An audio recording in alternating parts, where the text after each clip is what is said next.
Jericho, yun nga. Finals. Medyo masaya. Masaya, siyempre.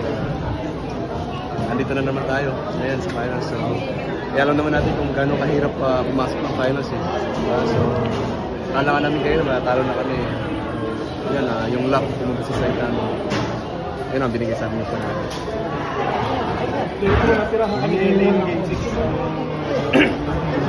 Wala na. Siyempre, nung una, before na i-rebound yun, sabi ko, kuya, kaya pa pala eh. Kasi pagpasok niya, nag-immediate impact agad siya eh. Pero nung na-shoot niya yun, na-realize ko parang di ako pinatulog ng one day. Kasi ng overnight, di ako nakatulog talaga. Sabi ko, gusto ko bumawi. Magpuli kayo, nanalo kami, so no waste na yan.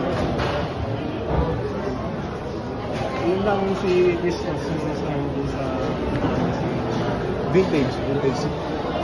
Legend Christmas. Yun ang nasabi ko sa kanya. Siya yung bumuhay ng team namin ngayon kanina eh.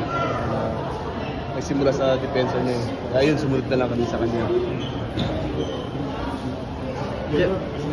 Jericho, kasi diba nung huling Philippine Cup Finals, yun nga, nasila tayo ng Meralco Aces Kings.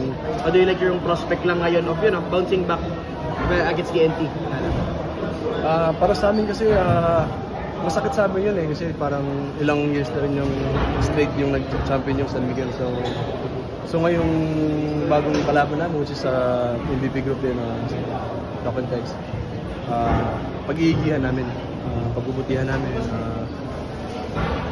back to drawing board, scouting report, more videos na about sa kanila, learning kami sa magagawin nila so we can apply to the game. Ayun na, kami ready naman kami lahat, excited. Siguro ngayon medyo pahinga lang muna konti, enjoy the moment, and siguro the next day back to work. Ano lang pakiram ng kasi kaipot ng mga dancing players itong game na ito maganda yung laro mo? Siyempre masaya, siyempre kumbaga di ko ma-imagine na kami sa Adoption dati nagkakasama kami tatlo, tapos dito naman sa big stage nagkakasama pa din kami, and especially yung coach namin si Coach Leo. Nakakasaya talaga kasi iba yung pakiramdam ko na halos kalahati ng buhay ko magsasama ko yung dalawa na yun, si Don at si Rodney. So ayun, and hopefully mag-champion ulit kami ngayon.